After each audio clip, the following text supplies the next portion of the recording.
ये भयानक वीडियो रूस के सबसे शक्तिशाली सैन्य बेस की है जो अब से मात्र कुछ ही देर पहले निकलकर सामने आई है और यकीन मानिए पूरी दुनिया में ये वायरल हो चुकी है क्योंकि इसमें लग ऐसा रहा है कि एक बार को रूसी सैन्य बेस पर परमाणु अटैक ही हो गया है। लेकिन ये अटैक ना तो यूक्रेन ने किया है, ना ही यूरोप के किसी देश ने किया है, ना ही अमेरिका ने किया है। दरअसल ये अटैक किया है इजराइल की वायुसेना ने, वो भी ड्रोन का इस्तेमाल करते हुए। और अभी कुछ ही घंटे हुए हैं इस अटैक को हुए और इसमें जो नुकसान है वो बहुत ही ज्यादा मैसिव है। बताया जा रहा है कि अरबों डॉलर के रूसी और ईरानियन हथियार यहां पर तबाह हो चुके हैं और दर्जनों लोग, खासकर की जो सुरक्षा गार्ड थे, वो भी मारे गए हैं। और रिपोर्ट्स में बताया गया है कि इजराइल यहां पर रूस द्वारा निर्मित एक वेपन डिपो, यानी कि एक ऐसा डिपो जहां पर हथियार स्टोर करके रखे जाते हैं और वहीं से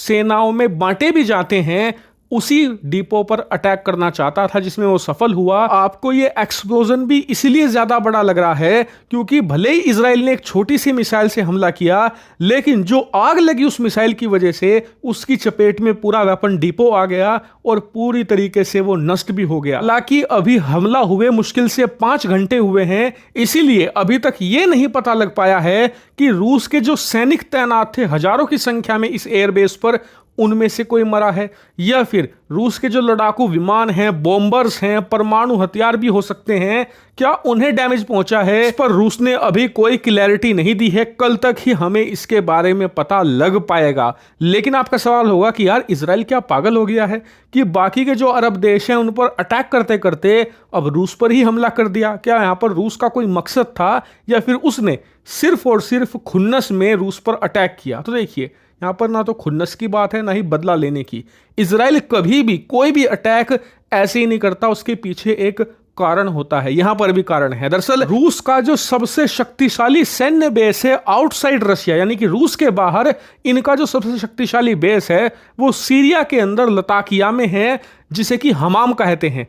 उस एयरबेस पर रूस अपने सबसे ताकतवर हथियार तैनात करके रखता है ताकि मिडिल ईस्ट में जो उसके साथी हैं उन्हें कभी जरूरत पड़े तो मदद के लिए दे सके। आप ये जानते ही होंगे कि इस समय ईरान और यहां पर रूस की बहुत ही कट्टर दोस्ती हो रखी है। दोनों एक दूसरे का साथ दे रहे हैं, रूस यूक्रेन युद्ध में भी और इजराइल के खिलाफ हिजबुल्लाह हमास के युद्ध में भी। अब हुआ ये कि हाल ही में इजराइल ने ईरान के पूरे अरब वर्ल्ड में जितने भी वेपन डिस्ट्रीब्यूशन सेंटर थे, यानी कि जहां पर ईरान अपने हथियार पहुंचाता था और फिर वहां से हिजबुल्लाह और हमास के लड़ाकों को बांटता था, उन सभी वेपन स्टोरेज सेंटर को उड़ा दिया है। एक भी नहीं बचा। और इसके अलावा अगर कहीं पर हथियार भेजने की कोशिश भी करता है ईरान, तो उस एयरपोर्ट, एयर स्ट्रिप, उस ठिकाने को पूरी तरीके से तबाह कर देता है इजराइल, क्योंकि उनका इंटेलिजेंस नेटवर्क बहुत ही ज्यादा नेक्स्ट लेवल का है। उन्हें कई दिन पहले ही पता लग जाता है कि ईरान फलाने एयरपोर्ट के जरिए हथियार सप्लाई करने वाला है हिजबुल्लाह को।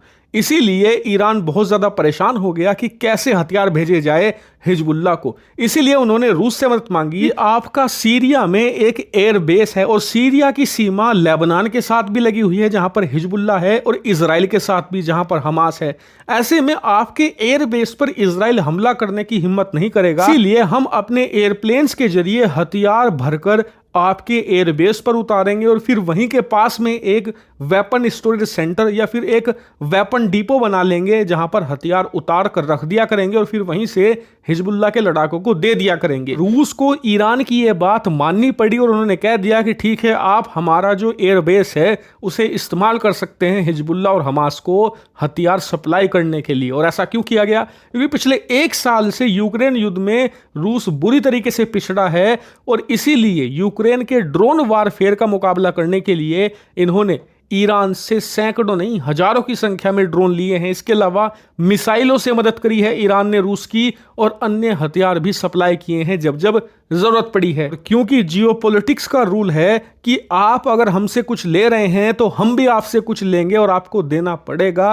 रूस को इसीलिए एक्सेप्ट करनी पड़ी ईरान की शर्तें, और ईरान लगातार पिछले कुछ महीनों से इस एयरबेस का इस्तेमाल कर रहा था। अब शुरुआत में जब थोड़े हथियार आ रहे थे तो इजराइल को दिक्कत नहीं थी, लेकिन पिछले 1-1.5 हफ्ते में तो हथियारों की बाढ़ हो गई थी इस लताकिया वाले हमाम एयरबेस के जरिए। इसीलिए इजराइल ने एक हद तक ही सहा और उसके बाद अब से कुछ ही घंटे पहले इस एयरबेस पर तो अटैक नहीं किया, लेकिन इस एयरबेस की बिल्कुल बराबर में ही जो हथियारों का डिपो था, में ईरान के तो हथियार रखे ही थे, लेकिन रूस से भी हथियार आए थे हिजबुल्लाह के लिए, उन्हें भी स्टोर करके रखा हुआ था। सबको एक झटके में इजराइल ने उड़ाकर रख दिया और एक चुटकी में पिछले 1 साल की जो उस ईरान की मेहनत थी वो मटिया मेट कर दी इजराइल ने। और अब मुसीबत हिजबुल्लाह हमास के लिए ये है कि पूरे अरब वर्ल्ड में ये उनका हथियार सप्लाई करने का सेफेस्ट पॉइंट था। ये अब इजराइल के ना सिर्फ निशाने पर आ चुका है बल्कि इसे तबाह भी कर दिया है और भविष्य में जब भी हथियारों की कंसाइनमेंट आएगी इजराइल लगातार इसे टारगेट करता रहेगा। कि आपका सवाल होगा कि क्या रूस इसके लिए कुछ नहीं करेगा, तो क्या कर सकता है आप ही बताइए। क्या रूस ये एक्सेप्ट कर लेगा कि वो ईरान और हिजबुल्लाह की मदद कर रहा था अपने सैन्य बेस के जरिए? नहीं, वो बस ये कह सकते हैं कि आप हमारे एयरबेस के आसपास ऐसे धमाके मत कीजिए, इससे हमारा नुकसान होता है। इससे ज़्यादा रूस कुछ नहीं कर सकता, क्योंकि अगर वो एक्सेप्ट कर लेता है कि हम ईरान की मदद कर रहे थे हिजबुल्लाह को हथियार देने में, तो इससे उसकी बदनामी होगी और साथ ही इंटरनेशनल कम्युनिटी में उसकी साख भी गिरेगी। हालांकि आने वाले 24 घंटों में इस मामले पर जरूर कुछ बड़ा होगा, इसीलिए आप चैनल को सब्सक्राइब करके रखना। जैसे ही कोई बड़ी खबर आएगी मैं तुरंत आपको सूचित कर दूं।